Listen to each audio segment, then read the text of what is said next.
Greetings, fellow Star Trek fans, and welcome to Captain's Yacht, a Star Trek podcast run by two inner-city high school teachers evaluating the Star Trek universe through the lenses of history and literature. A little reminder before we beam aboard the Captain's Yacht: if you like what you see or have feedback for us, please like, share, subscribe, and comment, and we'd love to hear from you. So, let's beam aboard the Captain's Yacht and see what we're talking about today. That is episode 15, 11001001, taking place on stardate, here's some more numbers, 41365.9.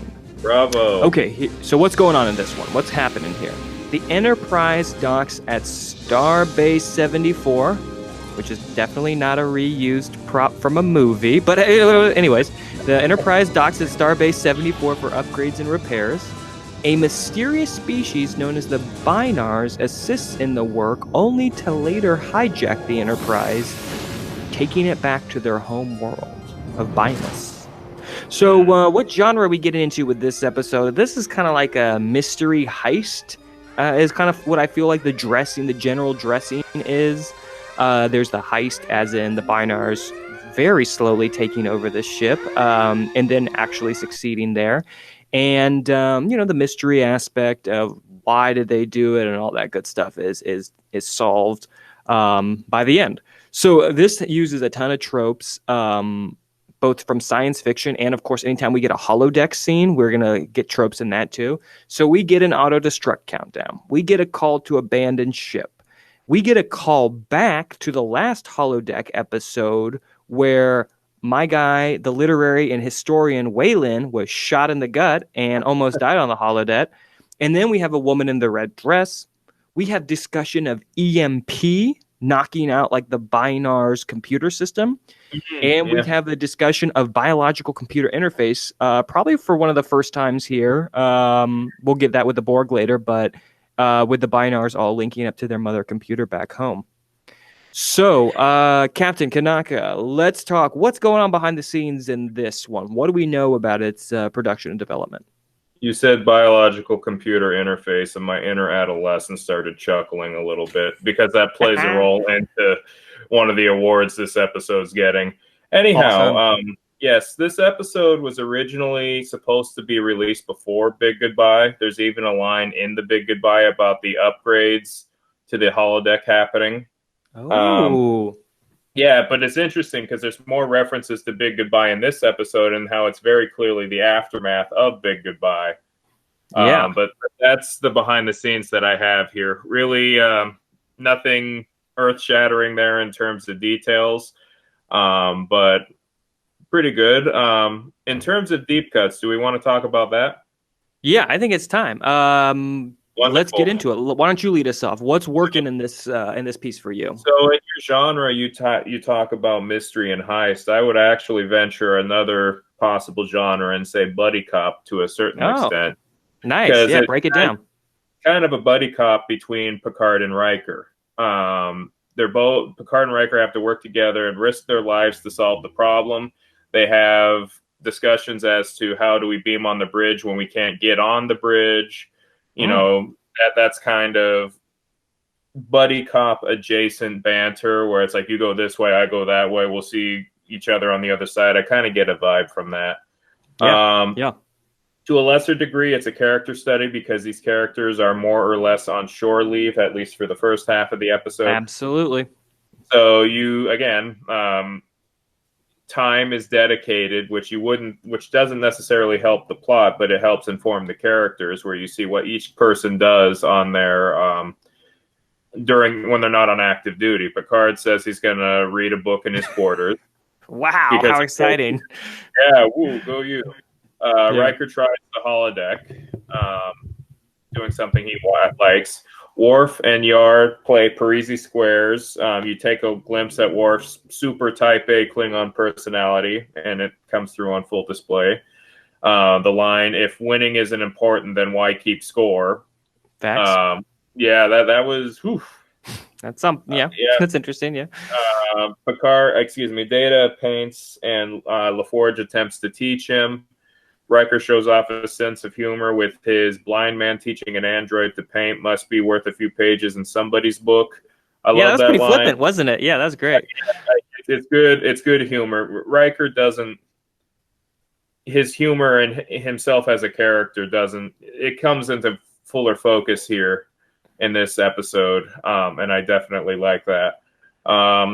Speaking of things that don't, in this case, something doesn't age well. Dr. Crusher is very motivated by her time, Oh yeah, career motivated. I wrote that down too. Obsesses over talking medical theories with Dr. Epstein. Oops. Yeah, well, they didn't know, but still. Yeah, that of course. Historical hindsight there. Riker likes to play jazz and has an affinity for 1950s Americana culture. There's a lot to unpack there. He goes to Bourbon Street in New Orleans, and you got a lot to talk about, Commander Riker, Scholar Beta. So make it so. Yeah. Let's just pause for this. Yeah, to talk about Riker, because obviously the holodeck part is all about him. It really is about his character. We do learn some really cool things. First thing I just want to point out is that he calls for 1958 KC, Kansas City first. And I thought, all right, my hometown getting a shout out. Nope. We're not going to 18th and Vine, which is the historical jazz district in Kansas City. We're not doing that. We're going to New Orleans at 2 a.m., which you got to admit is also pretty freaking cool. New Orleans might have something there, who can say? Okay, yeah, we get some like kind of surface characterization. Riker plays the trombone. Great. Okay, that's established. Now we have that kind of, exterior thing going. Then we get kind of a deeper conversation with him and Minuet. Your work's very important to you, she says, the woman in the red dress. And then Riker responds, it is me. It's what I am. So, yeah, okay. And that kind of keeps in that characterization with, Troy telling him in our discussion last week about, oh, you want to be a Starfleet captain. It's your whole motivation. So we're really kind of doubling down on that. Okay, so some metaphors that I was reading into maybe a little too much. I'm really interested in, musical terminology. So minuet, kind of a slow, formal 18th century dance. It's kind of the opposite of jazz, and not opposite, but it's very different than jazz. And it's kind of an interesting contrast for Riker. Think of Riker as kind of an ensemble man, a jazz man. He works with a crew, with a band. There's some improvisation that has to go on in your role as a Starfleet officer, and that's what makes you kind of brilliant and makes or breaks your career, like a Picard maneuver. Whereas Minuet is a partner dance, something that Riker just isn't into right now, a la his kind of conflicted relationship with Troy. So that's kind of what I read into there. I thought that was kind of interesting. That is genius. I had always wondered that because I knew the reference. I didn't know it was the specific reference, but I know minuet was a dance, a musical term. But that is phenomenal that you brought that up. Hey, brilliant. English majors out there, you read enough, you study enough terminology, you can make whatever metaphor work that you want. Anyways, okay, I want to talk about one more thing with this, and I think this kind of gets into criticism later, so I'll keep it brief. The scene does unfortunately get overlong when Picard enters.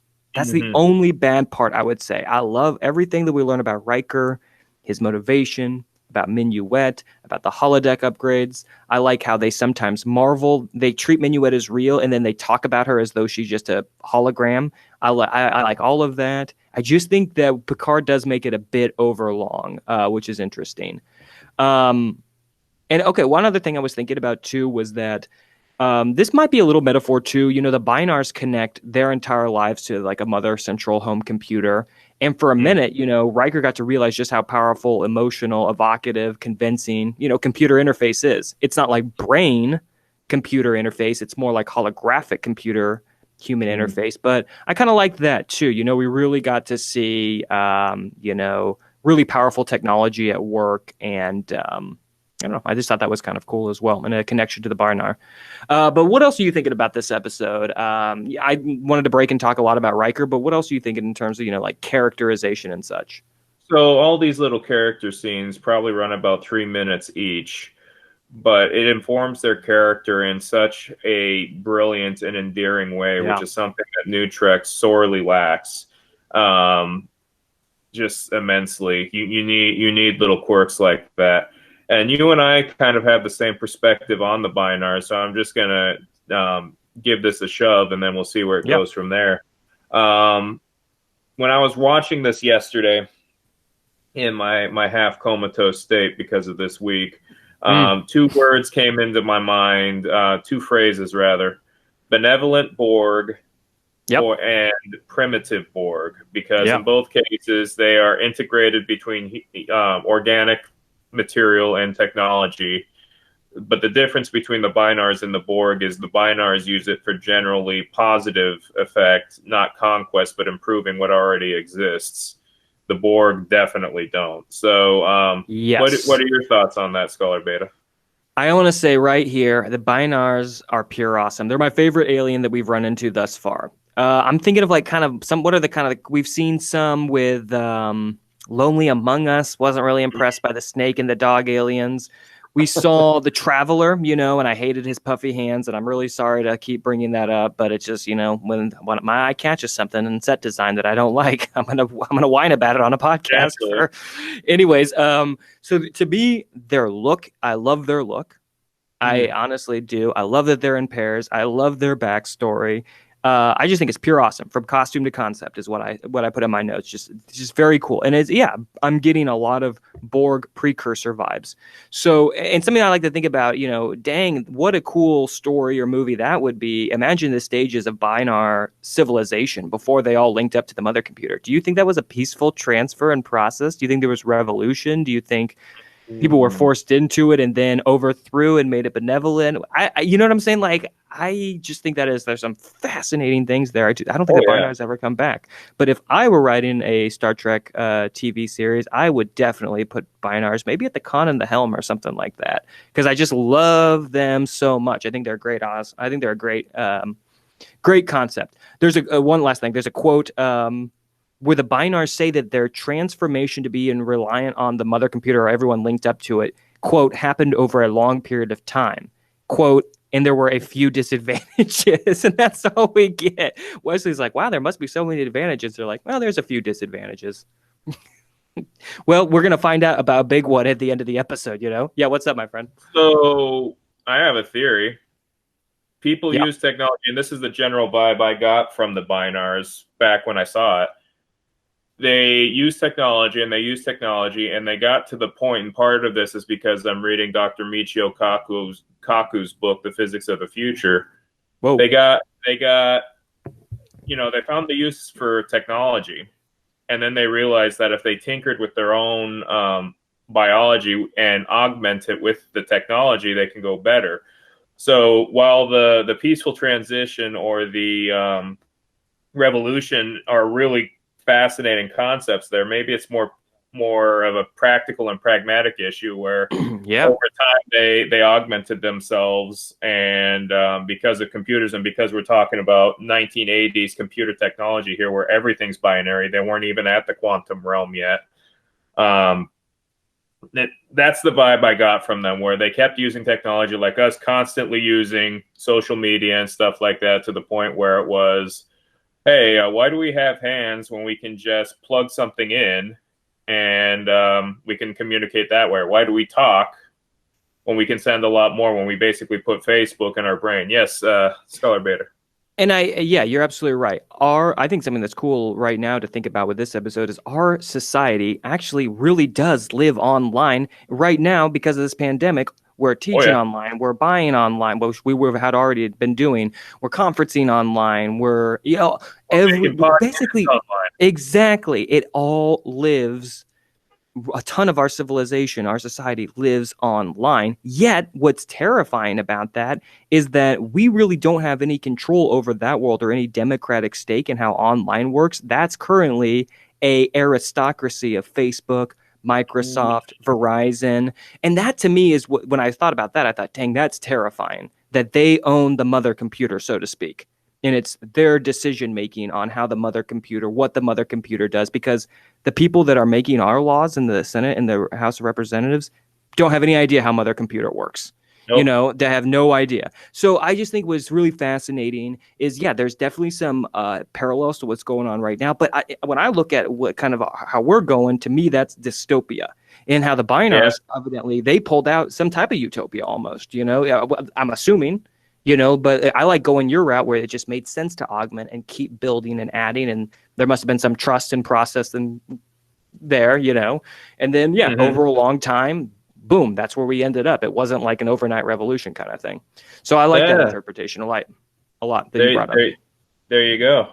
So would you like to talk about what doesn't work in this episode? Yeah, let's pick up where we left off. We're talking about what's going on with the Bynars. So to break it back down again, we're at Starbase 74. We're getting this retrofit, and then all of a sudden, there's a containment breach. Dun, dun, dun. And so we have to evacuate the Enterprise, and we have to undock the ship, get it far away because it's going to blow up, and then all of a sudden it doesn't. And we find out that, that was just kind of simulated by the Bynars because they need to hijack the Enterprise because the Enterprise is the largest flash drive in the galaxy. You know what I'm saying? That's really what it sounded like to me. And it's the only flash drive in the galaxy that can download all of the mother computer, central computer, whatever we're calling it now. And to me, I think Riker brings this up, why didn't you just ask for our help? That part is a little convoluted to me, It's a little convoluted that they needed two people to solve this problem. I think you mentioned this, yet Picard just accidentally gets caught up in this situation. So, yeah, that part is a little rushed, but to me, the Bynar are so cool. I overlook that. I give that 1 millisecond of thought and think, tough. I wish that could have been different, but a hijack heist is pretty cool, so I'm going with it. But that's kind of quasi in the middle of what works, what doesn't. What's your thinking on that?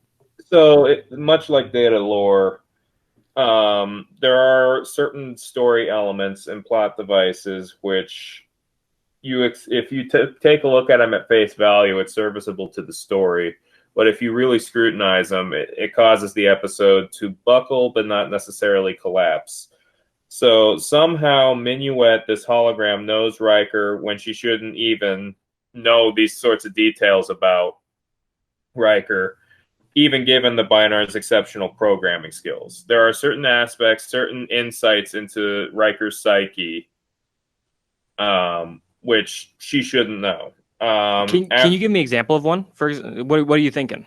Well, so your work is very important to you. Yeah. How did she know that?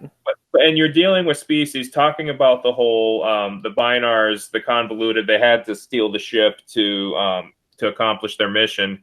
And their answer, going back to the definition of binary, is it's either this or it's not. Yeah. And your work is very important to you, implies a level of nuance, which I accept if you're dealing with some sort of psychic species designing a program.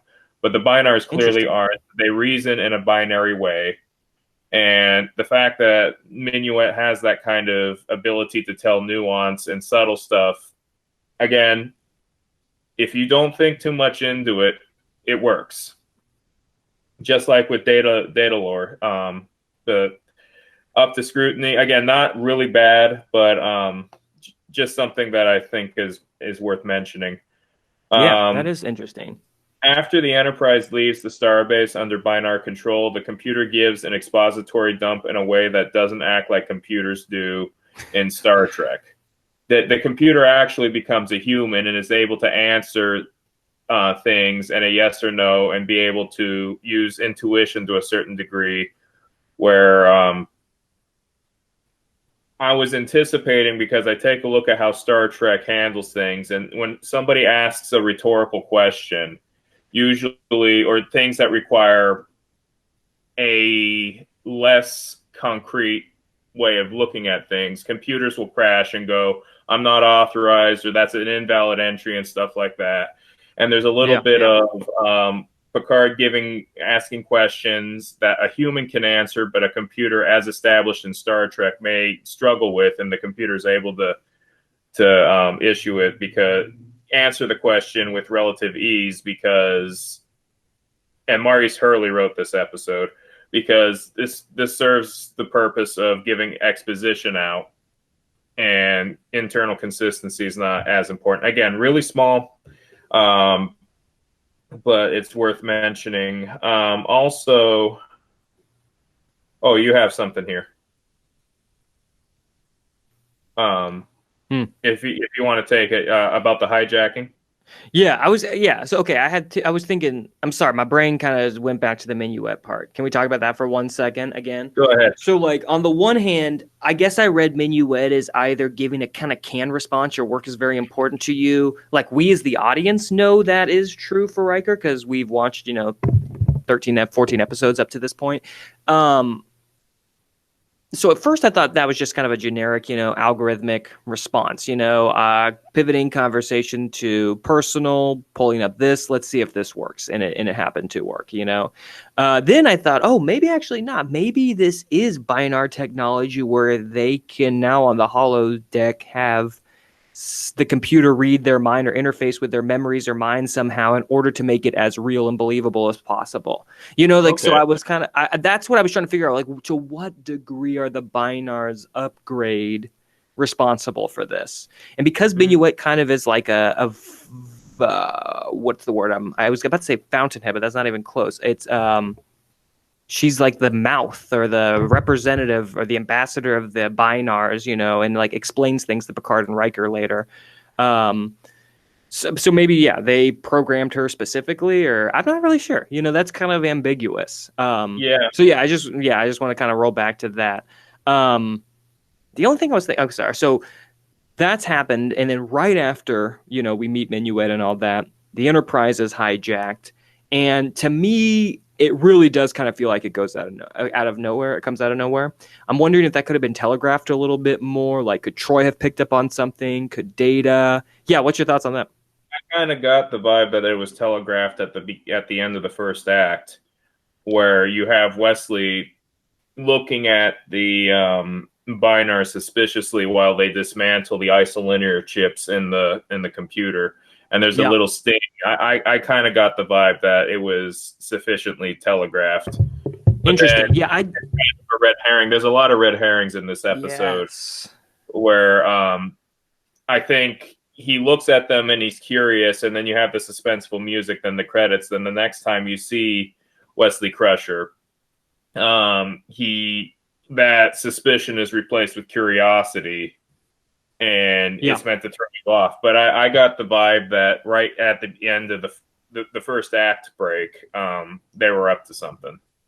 Yeah, you're right. And it definitely I definitely think it's telegraphed that there's some nefarious purpose. They're up to something, but specifically a hijacking or specifically dumping memory. I don't know. I just was kind of curious about that. I honestly think it's the pacing in the holodeck. If they could have intercut that with a little bit of something else and broken that up a bit, or figured out a way to actually involve Picard a little more organically into that scene, yeah, because a lot of what happens on the holodeck, their discussion of how real, we already got that. Yeah. We already got that stuff from the Big Goodbye. So I don't know. I just the pacing there just throws that off to a degree where I just like, dang man, this feels like a total shift. Yeah. Well, what are your thoughts on that? And that kind of gives back to the credence where this episode was supposed to precede the big goodbye. Yeah. Yeah. It kind of Yeah. goes back into that. So maybe the early version of the script was written before Big Goodbye, where you were supposed to explore that. So while I was talking about red herrings, there's the red herring with Wesley Crusher, where he kind of looks Mhm. at them suspiciously, incredulously, and then you have another red herring, which I'm going to argue is a straight up bait and switch, where Picard and Riker have to go up to the bridge and they can't. All the turbo Yeah. lifts are shut down, which significantly implies that the Bynars are up to no good. Exactly. From a storytelling standpoint, it's exciting, but it's a bait and switch because they go into the transporter, they're expecting armed conflict, then they beam up and they're all, incapacitated. If they are all incapacitated, you would think not only would they activate the turbo lifts and keep the turbo lifts active, they might even try to tinker something with the transporter to bring Yeah, exactly. Picard and Riker up there. Again, works for the story in a suspense, ooh, what's it going to be, red herring sort of way, but it's a bait and switch. Also, if you were to do something, and this ties into my next one, it's clear that they built the holodeck program to snare Riker, but not Picard. and Yes. Picard being involved in this plot was a happenstance. But on the flip side, they need not only Riker but also Picard to reboot the computer as a contingency. So couldn't you have just spared a couple minutes in which Picard can't get out of his quarters? He wants to go talk to Beverly Crusher, tries to hail her, he can't. He tries to leave his quarters, he can't. As far as the central computer is concerned, he's not on the ship. Everybody evacuates. He pries it open, still gets to talk to Minuet, and is impressed by the fact that she can speak French. But and see, that's a great idea, because that breaks up that holodeck scene with the pacing that we were talking about. And so you maybe in his quarters when he's reading a book, he could be annoyed by a Bynard jumping in, and there's like that electronic system behind his desk. Maybe the Bynar is tinkering with that a little bit, and that's how he gets locked in his quarters for a second until he needs to be released when the Enterprise leaves. So, I think that's pretty that's a great idea. And again, just one or two more shots could have broken up that scene a little bit. But still, these are very small things, like we mentioned earlier. Still, I don't think any of these necessarily takes away my interest in the Bynars, their civilization, or the coolness of the Enterprise getting hijacked. As I said, it makes the episode exciting, but when you think too hard about it, and you could do that with anything, as long as the narrative is interesting and things make generally logical sense, and in the context of this episode it does, it's great. I mean, you could apply the same logic to great works of science fiction and great works of cinema like Star Wars and stuff like that, where if they had done this, but it doesn't matter when you nitpick the plot, because the emotional and entertainment value is there, so you don't read too much into the other. Just to test out this idea, like, remember we talked about earning things? Yeah. The moral art. This, to me, honestly, does feel like they earn things, because they figure out the ruse presented by Minuet. You said, they have the buddy cop aspects of working together to figure out how to retake the bridge.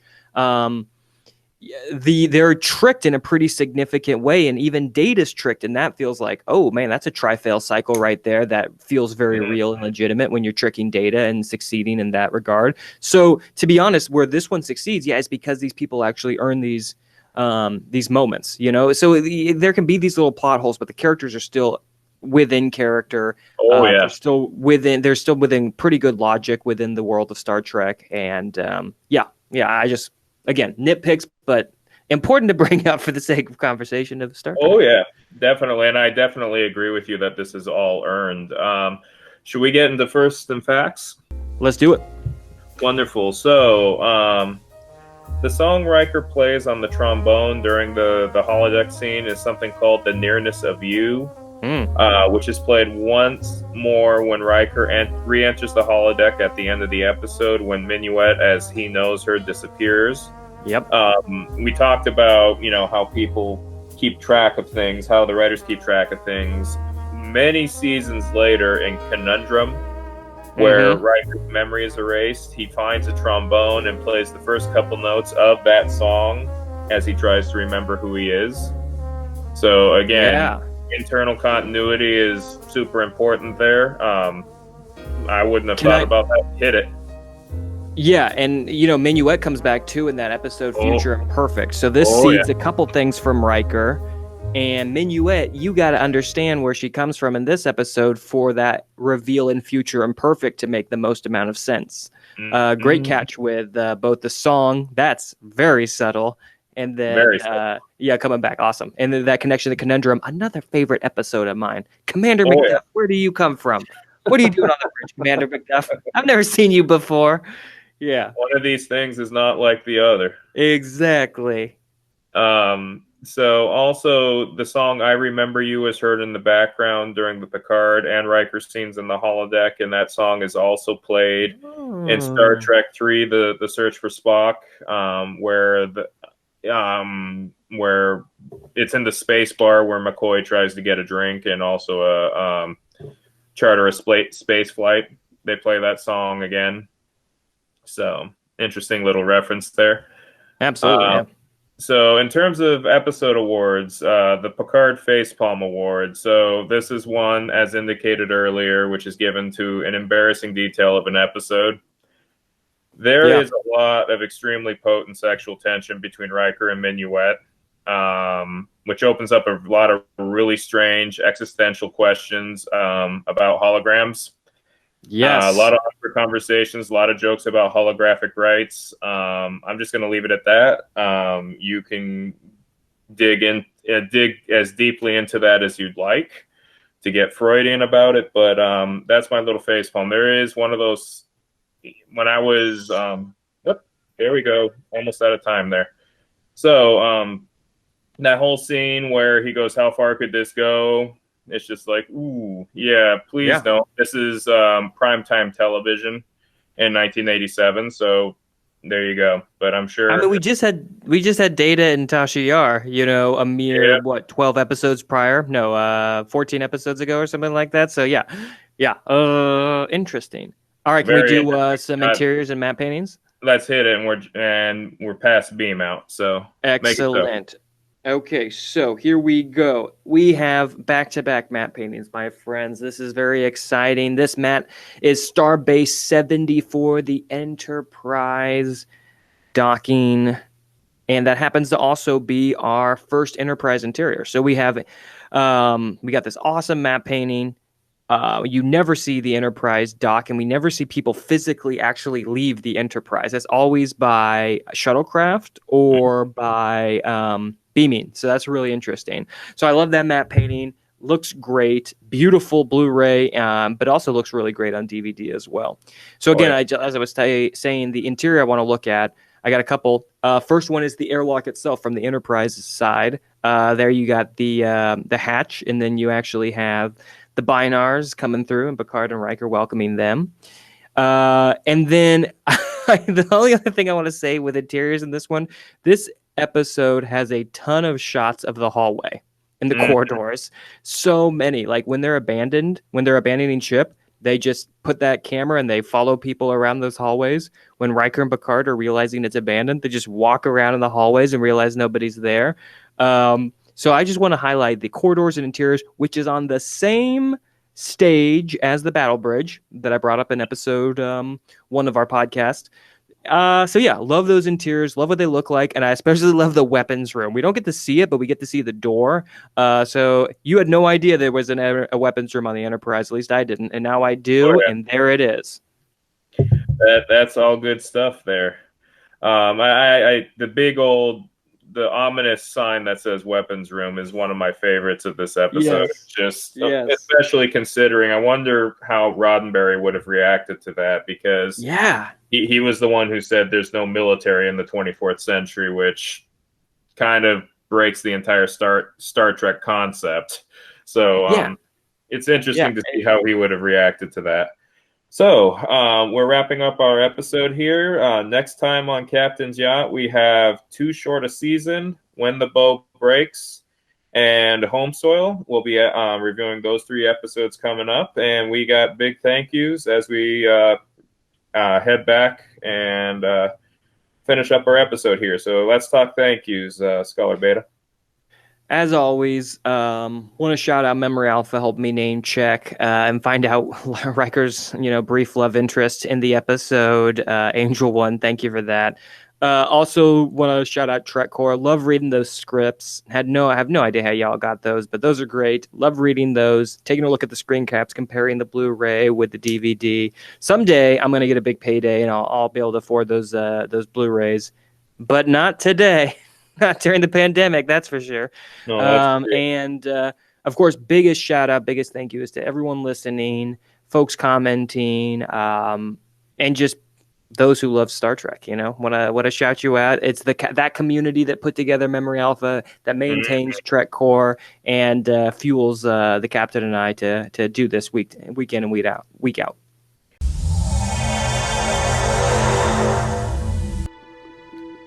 This is Captain Kanaka speaking. On behalf of my esteemed colleague at Scholar Beta, we hope you've enjoyed this deluxe version of Captain's Yacht, a Star Trek podcast.